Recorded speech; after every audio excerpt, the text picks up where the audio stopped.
Hello, my name is Martina Okafor and I represent Farmer Holdings Group, a whiskey investment company.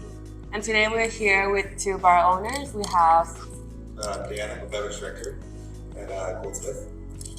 And I'm Mike, I'm one of the owners of The Deck, and I own Inspirador Agave Spirits, a tequila distribution.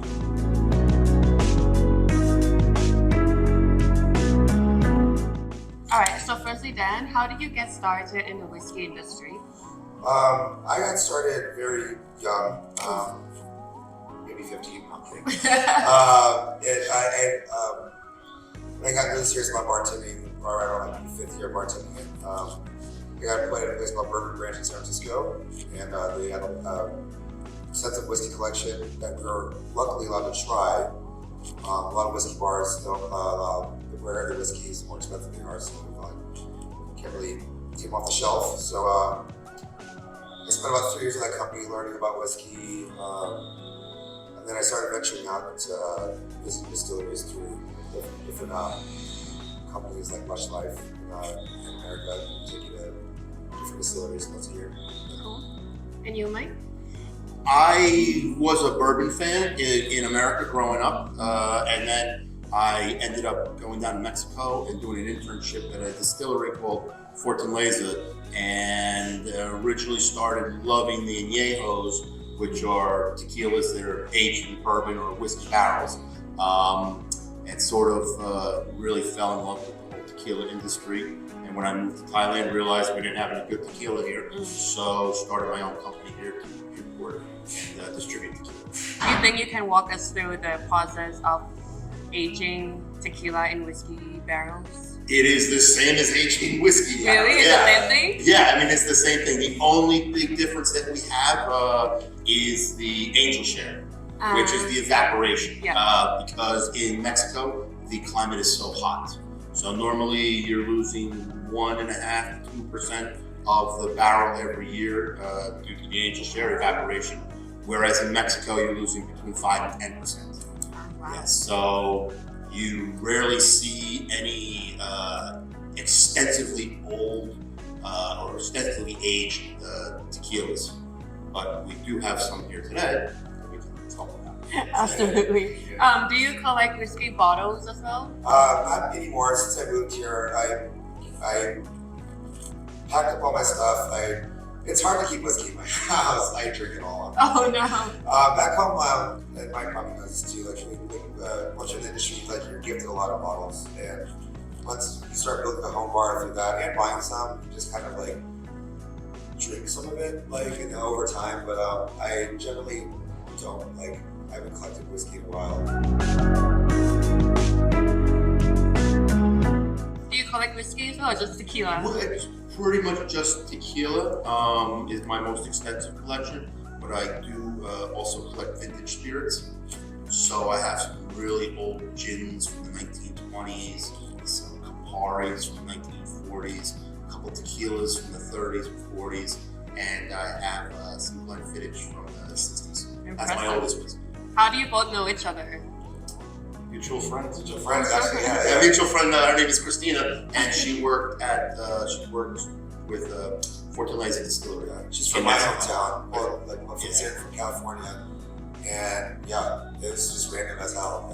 Insane person. Yeah, so I've known her for a couple of years now, and then she called me up one day. She said, "Hey, I got a friend of mine moving to Bangkok. He doesn't know anybody. Can you reach out?" And everything went through. Yeah. Compared to whiskey and tequila, which is more popular here in Thailand? In your opinion, in whiskey? Why do you think so? A lot of people don't know the history of tequila here, and it's the way comparatively why whiskey and tequila back home where I'm from are neck and neck is because just their history on it. There's a lot of pride that goes into each of them separately, with whiskey making and agave spirits making it, and I think that just hasn't come here yet. This has been on the news, this has been in all the movies, this has been in everything, and that's really what it's all about when it comes to getting messages out, is the culture and things like that. So, and that's me what I think personally is whiskey is just it's one of the oldest talked about spirits. Right. I would say the oldest spirit. Yeah. What do you think, Mike? I think it's a lot of whiskey has been in Thailand for a very long time. Been the #1 imported spirits for a very long time. And everybody knows it, they can talk about it. Whereas tequila in Thailand, everybody knows it for one thing. Shots, lime, salt, and the next day you're going to hate tequila and swear you'll never drink again. So whiskey doesn't have that problem. What I try and do is bring in some good tequila that we treat very much like whiskey. So there's no lime, there's no salt, there's no shots. We drink it out of the same Glencairn glasses. We treat it with the same respect that a whiskey has. So I'm trying to, it's about education now for tequila in Thailand. We're trying to educate the consumer that the real way to drink good tequila is not shots or lime and salt. That's how you drink bad tequila, to get it down so you can enjoy your night. What are the key differences between whiskey and tequila? It's everything. Like how it's made. I mean, pretty much the start is the sugar, the plant that's used for sugar. Yeah. So like a lot of stuff, for instance, whiskey, like American whiskey would probably be a grain of some sort. It's like, well, everything starts out as neutral grain. So whiskey is technically vodka when it starts. So it's like it's literally just a neutral grain spirit. But once you start like introducing other aspects like the mash bill of like different grains like wheat, barley, corn, and then once it hits the barrel, it starts aging and then it becomes whiskey. Yeah. And then it becomes region specific, like Scotch is only in Scotland, things like that. With the difference of añejo, they're completely different because the aging tequila and the aging whiskey. So the big difference from the beginning is that the sugar that's used to make the alcohol is the agave plant. And where these two start to come together is when they're completely distilled and they're about to go into barrels. So the aging process is very similar. But the aging process is where they really start to marry up tequilas and whiskeys. And you can get some tequilas that the longer they stay in the oak barrels, the more they'll start to taste like a whiskey. Right. So Mike, you mentioned how you're trying to educate people in Thailand on tequila. How are you planning to do that? Well, we do a lot of talks about it. We do tequila tasting classes. I have an agave room at the deck. It is my office for the Inspirador Agave Spirits, where we do tastings. Pretty much, you got to get people to taste, and you got to get them to understand that tequila is not doing shots. Yeah, you would never take a bourbon or a whiskey and lime and salt and do all of this. You never do that, and you shouldn't do it. Oh, you were not supposed to do that with tequila? No. So that was designed by the manufacturers of bad tequila. It is a way to get, if you were to just take a bad tequila, which we all know what that is, and if you were to sip it like you would a whiskey, this is terrible. So the marketing departments of the bad tequila companies, they decided, hey, let's put a little gimmick in it and let's do some salt and lime and it'll be fun and we'll shoot it down. And the people still pay the same amount of money for the drink. But now they have it in and they don't realize how bad the tequila actually was. So it's a total marketing ploy by companies that make poor tequila. And it works, and it actually works. Wow.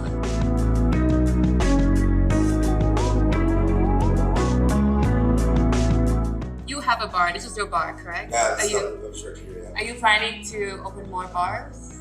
The company that I work for, they want to eventually open more locations, yeah. I eventually want to venture out and open my own place.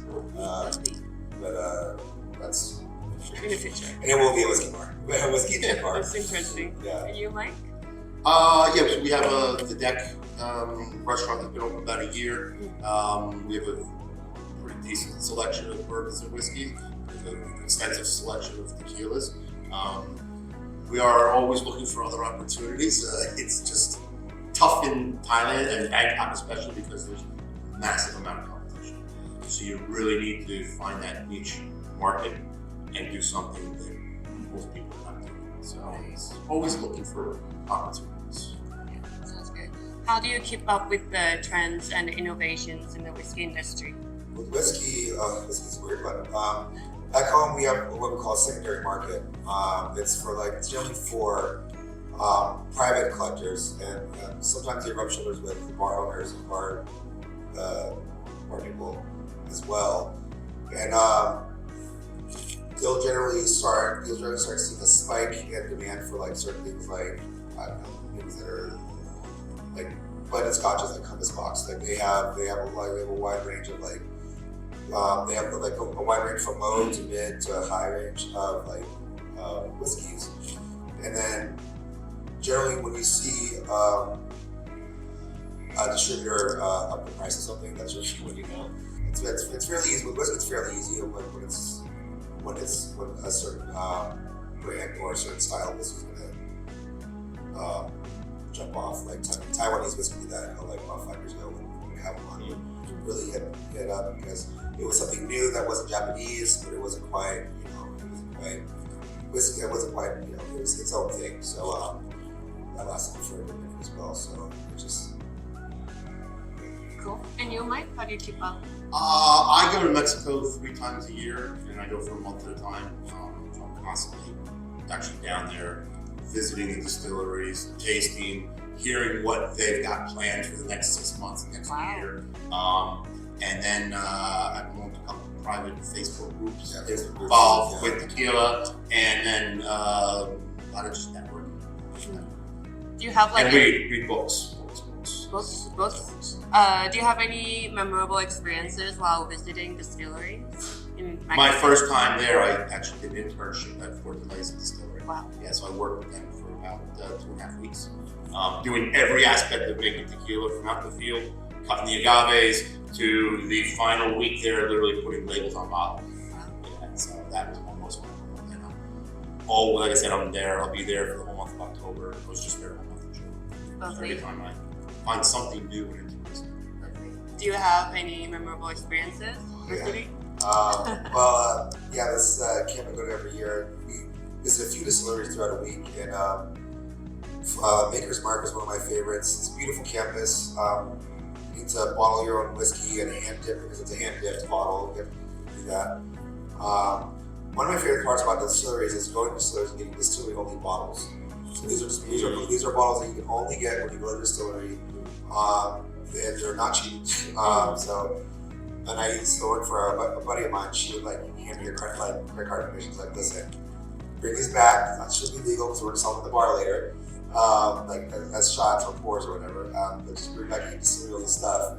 It's something special you can have as well. So that's when years ago. That's when I started collecting whiskey. Was only when I would go to these distilleries and get these bottles. Would you bottle a whiskey for your own bar? Yes, actually, I worked for a lot of bars back home do this. A lot of companies like Elijah Craig or Evan Williams, or Heaven Hill, sorry, and Westward Whiskey is one as well, that will reach out to you if you're developing a whiskey bar, that if you want to come to the distillery, they'll ask for you to pick up a flavor range that you would like. They'll send you to the Rick House, and this is kind of that area of between 6 to 10 years. That kind of fits your flavor profile. You'll taste a few barrels, so take a whiskey thief and pour it to a glass, and then you can pick which one you want. And then you can buy the whole barrel. Sometimes you can buy the whole barrel and put it in your bar. I've seen people do that. And get a spout and you just pour it out. Or they'll bottle it for you, and they'll make a special label that says your bar on it, and you can sell it as that.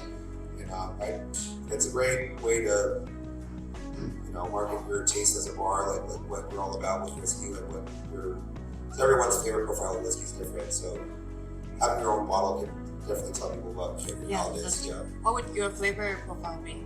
I like really hot, like spicy. I like rye, but I also like a lot of minerality too as well. So with Scotch, like Campbelltown scotches, you get a lot of that seaside water that comes in there, that goes into the barrels during the aging process. But it ranges whiskey's sort of not finite, so I can go from one to another over the course of a year or so. Sounds good. How about you, Mike? Similar programs in Mexico where you can literally go into the Rick House, the aging room, and pick out a barrel, and they will bottle it for you. You cannot actually get the barrel out of Mexico. due to laws in Mexico. You can't transport Oh, really? in anything more than 4.5 liters. Oh, shit. So you can't. So Oh, no. you would actually have to go in, pick out the barrel that you like, the flavor profile, and then they would bottle it for you. Same thing. They were looking to do that for the deck for some third brand they were working with. How's the flavor profile like for tequila? Well, I really, because I have spent so much time in distilleries in Mexico and in the actual distillation process of where we taste as it's coming out of the still, we're tasting it for the, trying to figure out where we want to cut the heads and the tails. I found that I really enjoy the Blanco or the fresh distilled tequila.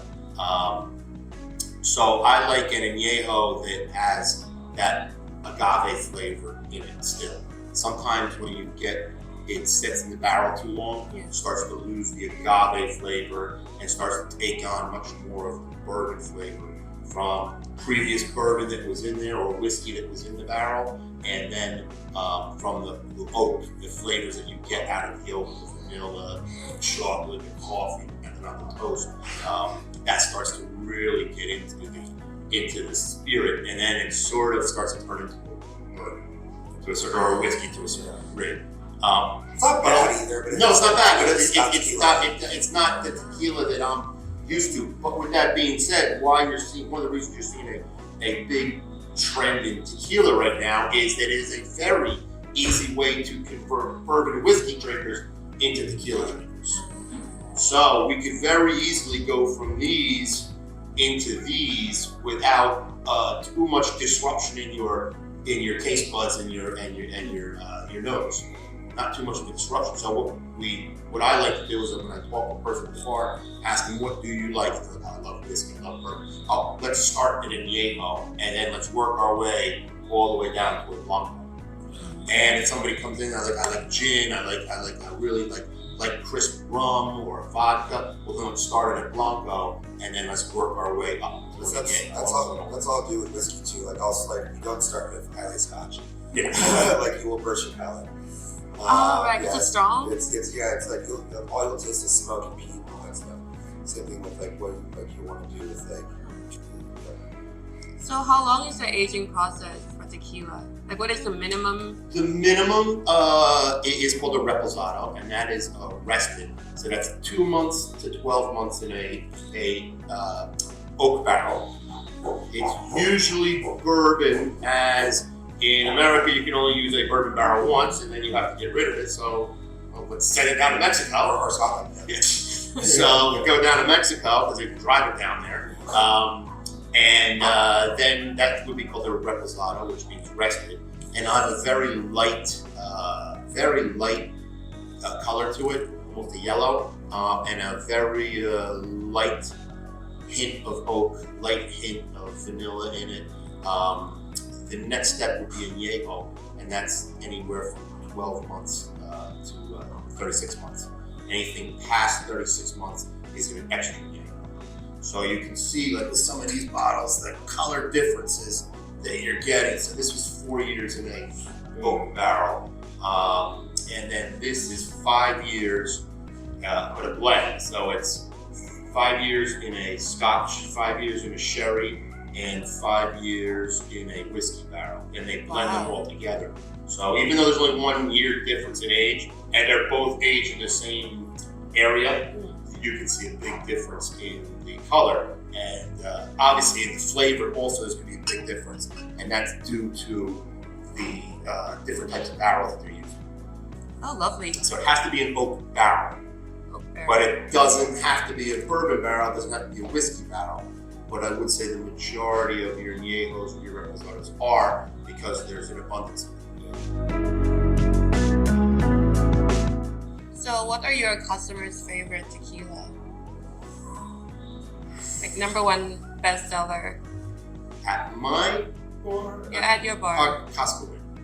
Pardon me? Cascawin is the name of it, yeah. This here. And that's also because it's one of the brands that I distribute. Why do you think it's the best seller? Because you distribute it and you promote it? Yes. No, it's just, and as a consumer also, it is delicious, right? I mean, because it has a lot of ranges. It has a cocktail range too, but cocktail, then they have a range where it's like more artisanal and stuff too. So. And one of the good things about it is, you've never heard of them because they don't have a marketing department. Because all of that money that would go to marketing, they put into the tequila. So other brands that you've heard of, you heard of them because of their marketing department, not so much because of their good tequila. Yourself? Here, they love their Johnny Walker here, man. I just don't understand it. There's so many better blended scotches out there, like Compass Box, that you get. Monkey Shoulder is even better. It's just when you're paying for a name. Back home, a lot of people love either single malt scotches, or generally they love like a good American whiskey. Like I left Woodford was really popular, and then with Scotch, the Freud's always a popular one, or McKellen, because they're just more noticeable names, I think. Which is a big thing for I think tequila too. When you hear Patron or anything like that, it's just like you're paying for a name. But people don't realize there's other tequilas out there. Same thing with like, I think I got Jack Daniels, but people know Jack Daniels. People know things like that. So. One of the things we even said with the Johnny Walker Black, I mean, everywhere you go in Thailand, you see a Johnny Walker Black. Yes. You don't see a Monkey Shoulder Fly sign. Yeah. And it's been that way for a very long time, so it's almost been instilled. Yeah. Well, even back home too, it's like Johnny Walker was like perceived as like the head of class, just because the guy on the label, it's been in movies, and, it's like this well-to-do guy drinking scotch at his office or with a beautiful young woman. That's when people watch that, and that's what they see. So it's kind of, but not just with scotch in general. Scotch has always been seen as like one of the famous spirits. It can be, but if you get down to the Instagrams of it, it is really down to the spirit. It's like, if you go to Scotland, there's nothing ritzy about that place. it's like the land of time forgot, like, honestly. Do you get more like Scotch drinkers or bourbon? Here, Scotch. And well, the cool thing about like if you have a whiskey bar, people know that you don't get a one specific kind of person. Like if that person's coming to your bar, they're coming there for a specific reason. So it's like whether it's Scotch or Japanese whiskey or American whiskey or Indian whiskey, there's a market for all of it. So as long as you have a good collection or back bar rather, I don't really see a trend. Yeah. Sometimes one customer can try 3 different types of whiskey in a day. How about you, Mike? In your bar, do people request for whiskey? Yeah, but it's usually bourbon. We see more people. Our bar's more geared towards expats. Okay. So and with that American expats, so we're seeing more people choose the whiskey aspect, trending towards bourbons. Why do you think so? Why bourbon? Most in America, most people are drinking bourbon because it's produced there. Yeah. It's produced there. They know it.